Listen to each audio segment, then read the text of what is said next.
I've been attached with the feeling of waking up with you by my side.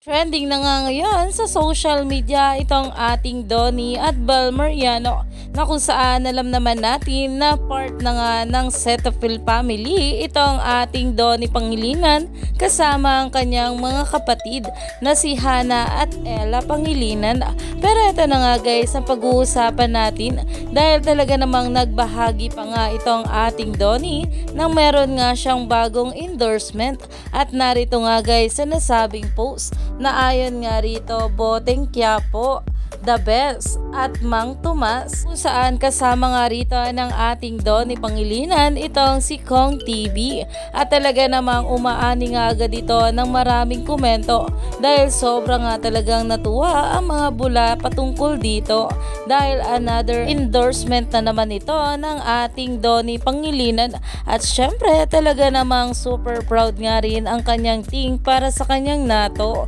Kaya naman stay tuned lang tayo for more update kila Donnie at Bel sa mga susunod pa na ayuda dahil marami pa nga talaga tayong dapat abangan sa ating couple ngayong araw.